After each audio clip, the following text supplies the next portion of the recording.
ጤና ይስጥልኝ አድማጭ ተመልካቾቻችን እንደምን ዋላችሁ። ከመረብ ሚዲያም አርዕስተ ዜናውን በማስቀደም ዕለታዊ መረጃዎችን የምናሰማችሁ ይሆናል። የህዝባዊ ኃይሎች ትብብር ብቻቸውን መቆም ስላልቻሉ ሳይሆን ዘላቂ ሰላም ስላለው ነው ሲሉ አርበኛ ዘመነ ካሴ ገለጹ። የአማራ ፋኖ ብሔራዊ ንቅናቄ ሊቀመንበር አርበኛ ዘመነ ካሴ በወቅታዊ ጉዳዮች ዙሪያ ባስተላለፉት መልእክት የህዝባዊና ብሔራዊ ኃይሎች ትብብር እያንዳንዱ አካል በራሱ እግር መቆም ስላልቻለ ሳይሆን ዘላቂና የጋራ ግብን ለማሳካት ያለው ጠቀሜታ ከፍተኛ እንደሆነ ገልጸው የዚህ ትውልድ ተልዕኮ መቀራረብንና አብሮነትን ማጠናከር እንደሆነ አስታውቀዋል። መረጃውን ታደምጡታላችሁ። በሌላኛው መረጃችን በምስራቅ ወለጋ ዞን ጊዳ አያና ወረዳ በሁለት ቀበሌዎች ብቻ በተፈጸመ ጭፍጨፋ የተገደሉም ከ67 በላይ ንጹሃን የአማራ ተወላጆች ስርዓተ ቀብር መፈጸሙ ታወቀ። በወረዳውና በሌሎች የዞኑ አካባቢዎች በተከፈተው ጥቃት በአጠቃላይ እስከ 200 የሚደርሱ ንጹሃኖች ሳይገደሉ እንዳልቀረና የሟቾች ቁጥር ከዚህም በላይ ሊጨምር እንደሚችል የመረብ ሚዲያ ምንጮች ገልጸዋል። መረጃውን ታደምጡታላችሁ። በሌላኛው መረጃችን ራሴን በራሴ ለማስተዳደር መቻሌ ኩራት እንጂ ዝቅተኝነት አይሰማኝም በሚል የቀድሞ የውጭ ጉዳይ ሚኒስትር አቶ ገዱ አንዳርጋቸው በአሜሪካ የተሰማሩበትን የሥራ ዘርፍ የሚያሳይ ምስል መሰራጨቱን ተከትሎ ምላሽ የሰጡ ሲሆን የሕዝብ ሀብት ስላልዘረፉ በንጹህ ሕሊና እንደሚኖሩና የሁሉም ኢትዮጵያውያን ዋና አጀንዳ መሆን ያለበት የእሳቸው የሥራ ሁኔታ ሳይሆን በከፍተኛ ስቃይ ውስጥ የሚገኘው ሕዝብና የሀገር ሰላም ጉዳይ እንደሆነም አጽንኦት ሰጥተው ተናግረዋል። መረጃውን ታደምጡታላችሁ። በሌላኛው መረጃችን በምስራቅ ጉራጌ ዞን ሶዶ ወረዳ አጎራባች አካባቢዎች ድንበር ጥሰው የገቡ የኦሮሚያ ክልል ልዩ ኃይሎች በፈጸሙት የወረራ ጥቃት በሰው ሕይወትና በንብረት ላይ ከፍተኛ ጉዳት ማድረሳቸው ተነገረ። በኦህዴድ ብልጽግና በቀጥታና በተዘዋዋሪ የጥቃት ሰለባ ከሆኑ ኢትዮጵያውያን አንዱ የጉራጌ ሕዝብ ነው። በአዲስ አበባ መርካቶ ከሚደረገው መዋቅራዊ የኢኮኖሚ ነቀላ ጀምሮ ዞኑን ለማፍረስ ተደጋጋሚ ስውርና ቀጥተኛ ጥቃቶች ከወደ ኦሮሚያ ክልል ወደ ጉራጌ እየተሰነዘሩ ይገኛሉ። መረጃውን ታደምጡታላችሁ። የተከበራችሁ አድማጭ ተመልካቾቻችን እንደምን ዋላችሁ። ከመረብ ሚዲያም የዛሬ ነሐሴ 21 2018 ዓ.ም እነዚህንና ሌሎች ዕለታዊ መረጃዎችን አጠናቅረን ይዘን ቀርበናል። አብራችሁን ቆዩ።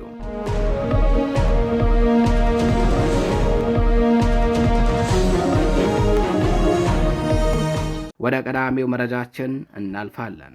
በምስራቅ ወለጋ ዞን ጊዳ አያና ወረዳ የአማራ ተወላጆች በሚኖሩባቸው በሁለት መንደሮች ብቻ በተፈጸመ ጭፍጨፋም የተገደሉ ከ67 በላይ የንጹሃን አስከሬን ስርዓተ ቀብር መፈጸሙ ታወቀ።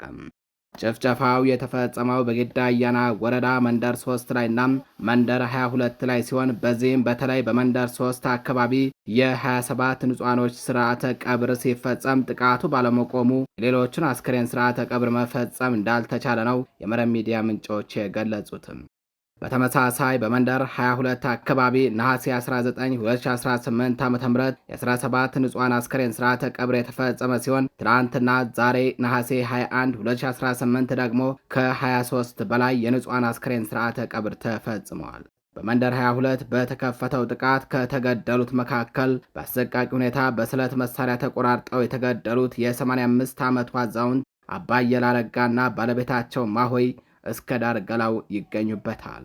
ከዚህ በተጨማሪም ሕፃናትና ነፍሰ ጡር እናቶች እንዲሁም ሌሎች አረጋውያን የጥቃቱ ሰለባ ናቸው። በጊዳ አያና ወረዳ ፈንደቃ ቀበሌንና አንድ ወደ ዲቾ ቀበሌ ሻሾበር ከተማን ጨምሮም መንደር 3 መንደር 22ና በሌሎች የወረዳው አካባቢዎች ላይ ሰሞኑን ማለትም ከነሐሴ 12 2018 ዓ.ም ጀምሮም በተፈጸመውና አሁንም ተባብሶ በቀጠለው መንግስት መር ጭፍጨፋም እስካሁን ባለው 200 የሚደርሱ የአማራ ተወላጆች ሳይገደሉ እንዳልቀረ የመረብ ሚዲያ ምንጮች አክለው ገልጸዋል። በወለጋ ምድር የግፍ ጽዋው ሞልቶ ፈሷል። የፍትህና የዝነት ሚዛን ተዛብቶ የሰው ልጅ የጭካኔ ጥግ እስከምን ድረስ እንደሆነ እየታየበት የሚገኝ ምድራዊ ሲኦል ሆኗል። ያ ካፈር ጋር ታርቆ ከጎረቤት ጋር ተዋዶ አምላኩን ፈርቶ የሚኖረው የአማራ ህዝብ በወለጋ ምድር ደሙ እንደ ጎርፍ እየፈሰሰ ነው። በዚህ የወለጋ አካባቢ ምድርን የሚያንቀጠቅጥ ሰሚ አልባ የፍጥረታት የድረሱልን ጩኸት እየተሰማ ነው። መከላከያ ሰራዊትን ጨምሮ የኦሮሚያ ክልል ልዩ ኃይል፣ ገዳ ኮማንዶ፣ ጋቸና ሲርናም፣ ረጴ ሎላ እንዲሁም የሚሊሻ ኃይሉ በቅንጅት በምስራቅ ወለጋም በአማራ ተወላጆች ላይ የከፈተው ጭፍጨፋ ተባብሶ ቀጥሏል። በክልሉ ኃይሎች ከለላ የሚሰጠው ከክላስ ጀምሮም ሌሎች ስለታማ መሳሪያዎች የታጠቀ የቄሮ ቡድን ኃይል ቤት ለቤት እየዞረ መሸሽ ያልቻሉ ነፍሰ ጡር እናቶችንና አቅመ ደካሞችን ጭምር በአሰቃቂ ሁኔታ እየገደለ እንደሚገኝ ነው መረብ ሚዲያ ለማረጋገጥ የቻለው። ይህንን ተከትለው በአማራ ተወላጆች ላይ እየተካሄደ የሚገኘውን ብልጽግና መር ጭፍጨፋና የንብረት ውድመትን ለማደበስበስ ጸረ አማራም የብሔር ግጭት ቀስቃሽና ሀገር አፍራሽ መልእክቶችን በማስተላለፍና ቅስቀሳ በማካሄድ የሚታወቀው አቶ ጀዋር መሐመድን ጨምሮ እሱ ባቋቋመው ኦኤምኤን ሚዲያና በሌሎች ጽንፈኛ የኦሮሞ ኃይሎች ኦሮሞ ተገደለ በሚል የተቀናጀ ሐሰተኛ ዘመቻ መጀመራቸውን መረብ ሚዲያ ለማረጋገጥ ችሏል። ጥቃቱን የፈጸሙት አካላት የተገደሉ ንጹሐን አማራዎችን አስከሬን ምስልና አሃዝ በማህበራዊ ሚዲያ በመለጠፍ ህዝብን ለማደናገር ለቅሶን ለመቀማት እየሰሩ ነው። በተቀናጀ ሁኔታ ንጹሐንን ይጨፈጭፋሉ። በእጅ አዙር ደግሞ የንጹሐን ወገኖች እንዳያለቅሱ እንዳያዝኑ ሀዘን የመቀማት ስራ እየሰሩ ይገኛሉ። ከክልሉ ውጭም ሆነ ከክልሉ ውስጥ የሚኖረው እያንዳንዱ አማራ የመጨረሻ ዕጣ ፈንታው ይህ ነው። ተፈጥሯዊ መብቱን ተጠቅሞ ተደራጅቶ ራሱን እስካልተከላከለ ድረስ ይህ የሁሉም አማራ ዕጣ ፈንታ እንደሆነ በገሃድ እየታየ ነው። የሚያሸማቅቀውና የሚያሳፍረው ደግሞ ይህንን እልቂት እያየ አሁንም ድረስ ለዚህ ኦህዴድ መር ብልጽግና አገዛዝ እገዛ የሚያደርግ አማራ መታየቱ ነው። ይህንን ጸረ ህዝብ፣ ጸረ ሰላም፣ ሀገር አውዳሚ የብልጽግና አገዛዝ ለማስቀጠል ምንሻው ነው መከላከያና አድማ ብተና ሆኖ እንዲሁም በየወረዳውና በየክልል ሴክተር መስሪያ ቤቱም ካድሬ ሆኖ የወገኑን እልቂት እያሳደጠ የሚገኝ አማራም አሁንም ድረስ መኖሩ ይህ እጅግ አሳፋሪውና አስጸያፊው ነገር ነው። የሚያሳዝነው ደግሞ ነገ ከህዝብ ተነጥለው የውሻ ሞት መሞታቸውም ነው። የተከበራችሁ አድማጭ ተመልካቾቻችን ወደ ሌላኛው መረጃችን እናልፋለን። የህዝባዊ ኃይሎች ትብብር ብቻቸውን መቆም ስላልቻሉ ሳይሆን ዘላቂ ጠቀሜታ ስላለው ነው ሲሉ አርበኛ ዘመነ ካሴ ተናገሩ። የአማራ ፋኖ ብሔራዊ ንቅናቄ ሊቀመንበር አርበኛ ዘመነ ካሴ ባስተላለፉት ወቅታዊ መልእክት የህዝባዊና ብሔራዊ ኃይሎች ትብብር እያንዳንዱ አካል በራሱ እግር መቆም ስላልቻለ ሳይሆን ዘላቂና የጋራ ግብን ለማሳካት ያለው ጠቀሜታ ከፍተኛ በመሆኑ እንደሆነ ገልጸው የዚህ ትውልድ ተልዕኮም መቀራረብንና አብሮነትን ማጠናከር እንደሆነም አስታውቀዋል። የአማራ ፋኖ ብሔራዊ ንቅናቄ ሊቀመንበር አርበኛ ዘመነ ካሴ አንዳንድ ነገሮች በሚል ዛሬ ነሐሴ 21 2018 ዓ.ም ባስተላለፉት ወቅታዊ መልእክት ህዝባዊ ኃይሎች የሚያደርጉት ትብብር ብቻቸውን መቆም ስላልቻሉ ሳይሆን ዘላቂና የጋራ ጠቀሜታ ስላለው መሆኑን ገልጸው የዚህ ትውልድ ተልዕኮ የቂምና የቁርሾ ጋራን በማፍረስ የፍቅርና አብሮነት የመኖር ዋርካን መትከል እንደሆነም አስታውቀዋል። የአማራ ፋኖ ብሔራዊ ንቅናቄ ሊቀመንበር አርበኛ ዘመነ ካሴ ባስተላለፉት መልእክት የአማራ፣ የትግራይ፣ የኦሮሞ፣ የአፋር፣ የሲዳማ፣ የበርታ፣ የጉምዝና የሶማሌ ህዝቦችን ኃይሎች የሚያደርጉት ትብብር እያንዳንዱ አካል በራሱ መቆም ስላልቻላል መሆኑን አብራርተዋል። እስከ ዛሬ ሁሉም በራሱ መንገድ መምጣቱን ያነሱት ሊቀመንበሩ ድርጅቶችና ህዝባዊ ኃይሎች የሚተባበሩት ትብብር የዛሬም የዘላለምም ጠቀሜታ ስላለው የጋራ ግባቸውን በጋራ ለማሳካት እንደሆነም ገልጸዋል። የአሁኑ ትውልድ ዋና ተልዕኮ ሰዎችን መሰብሰብ፣ መቀራረብ፣ ማቀራረብ እንደሆነ የገለጹት አርበኛ ዘመነ ካሴም ሰይፍ ያነሳ ነው አበባችንን ስለነጠቁን ነው ሲሉ ወደ ትግል የተገፉበትን ምክንያት አስረድተዋል። የአማራ ፋኖ ብሔራዊ ንቅናቄ በአማራ ህዝብ ላይ የተደቀነውን የህልውና አደጋ ለመቀልበስና በህዝብ ላይ ጦርነት ካወጀው ኃይል ላይ እንጂ አማራን ከሌላ ህዝብ ጋር እንደማያዋጋ፣ ለአማራ ህዝብ ተበድሮ ተጨማሪ ጥላት እንደማይገዛና ለሌሎች ወገኖች የመከራ ምክንያት እንደማይሆን አረጋግጠዋል። ሊቀመንበሩ ቀጣዩን የትውልድ ዕጣ ፈንታ አስመልክተው ሲናገሩ በጎ ምኞቶችን ዳር የሚያደርስ አምላክ እንዳለ ገልጸው የሚከተሉትን ዋና ዋና ነጥቦች አንስተዋል። የመጀመሪያው የቂም ተራራን ማፍረስ። ይህ ትውልድ የቂም ተራራን፣ የቁርሾ ጋራን የሚያፈርስ የመገዳደልን አዙሪት የሚሰብረው የመጨረሻው ደፋርና በጎ ትውልድ ነው ብለዋል። ሁለተኛው መልእክታቸው የፍቅር ዋርካን መትከል። ይህ ትውልድ የክፋት ሐውልትን ደርምሶ በምትኩ የፍቅር ዋርካን አብሮ የመኖርን ዋርካ ካልተከለ ቀጥሎ የሚመጣው ትውልድ ሙሉ በሙሉ የጭራቅ ልብ የተገጠመለት ይሆናል ብለዋል። ሌላኛው ውጤታማ የመጨረሻ ጥረት ማድረግ ነው ይላል የአርበኛው መልእክትም። ይከተላል ተብሎ የሚፈራው አደጋ እየመጣ ያለና በመደበኛ አእምሮ ለማሰብም የሚከብድ በመሆኑም መድኃኒቱ ይህንን የመጨረሻ ጥረት ተጋግዞ ውጤታማ ማድረግ እንደሆነም አርበኛው ገልጸዋል። ሌላኛው ለአንድ ስድብ አንድ ጡብ የሚል ነው። ዛሬ ዓለማችንን ለመዝለፍ ለማንቋሸሽና ድምፃቸውን ከፍ አድርገው ለመሳለቅ የዋልጌ ማህበር የመሰረቱ አካላት ሁሉም አንድ ቀን ወደዚህ በጎ ምኞት እንደሚመጡና የራሳቸው እንደሚያደርጉት አርበኛ ዘመነ ገልጸዋል። ያኔም በፍጹም ሳይሸማቀቁ በይቅርታ እንደሚቀበሏቸውም ተናግረዋል። እስከዛው ድረስ ግን ለአንድ ስድብ አንድ ጡብ እያስቀመጡ ወደፊት እንደሚቀጥሉ ገልጸው የመጽናታቸውንም ሚስጥር ሲያስረዱ የሚስማሮቹን ብዛታቸው ላለማቆም ወይንም እስከ መጨረሻው ለመጽናት የወሰንባቸው ቅናት ጋር እኩል ናቸው ሲሉ በመጥቀስ መልእክታቸውን አጠናቀዋል። የተከበራችሁ አድማጭ ተመልካቾቻችን ወደ ሌላኛው መረጃችን እናልፋለን። አገዛዙ ያቀረበውን የይቅርታ ፎረም አንቀበልም ያሉ የአማራ ተወላጅ የፖለቲካ እስረኞች ወዳልታወቀ ስፍራም መወሰዳቸው ተሰምቷል።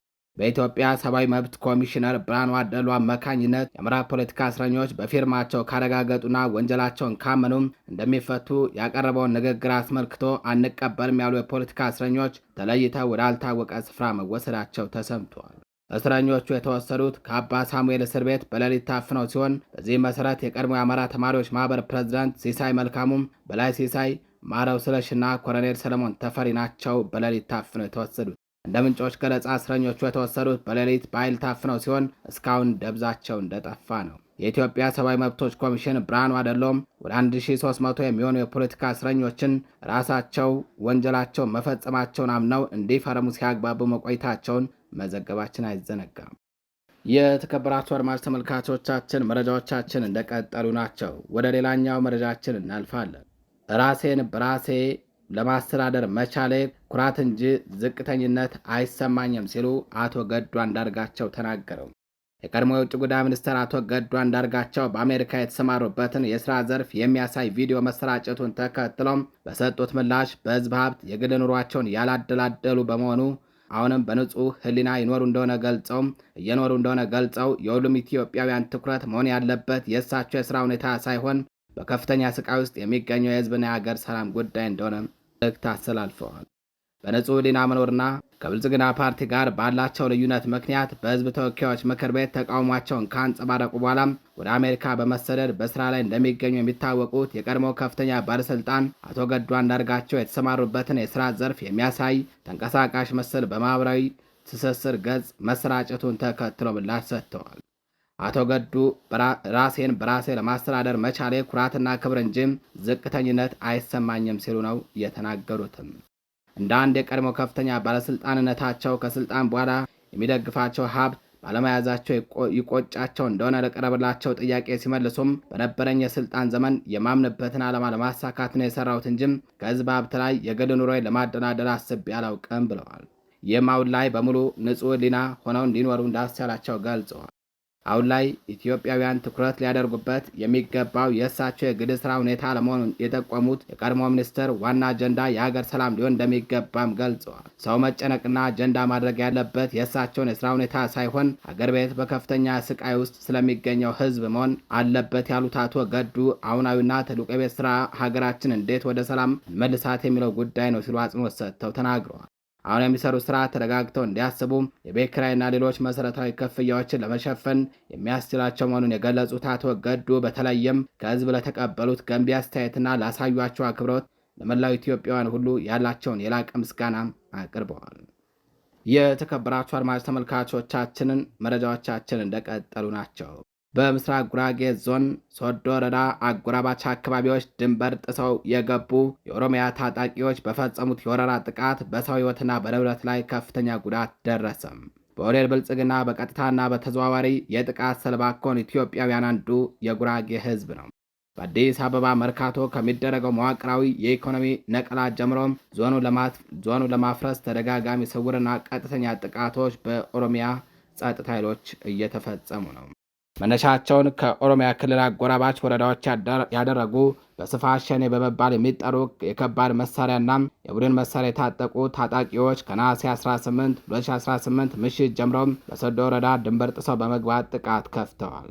ወረዳው በሚገኙ ሱተን፣ ጢያና አሽከድየ በተባሉ ከተሞች እንዲሁም በዙሪያው ባሉ የገጠር ቀበሌዎች በተከፈተው በዚህ ጥቃት የመኖሪያ ቤቶች፣ የንግድ ሱቆች በእሳት ተቃጥለዋል። በርካታ ሰዎችም ቆስለዋል። ከፍተኛ የንብረት ዘረፋና ውድመት ተፈጽመዋል። በጥቃቱ ሳቢያ እናቶች፣ ሕፃናት፣ አረጋውያን ለከፍተኛ ሕይወት አደጋ የተጋለጡ ሲሆን ሱታን ከተማ በተደረገው ውጊያ የጉራጌ ዞን ፖሊስ አባላት ሕይወታቸው ማለፉም ተረጋግጠዋል።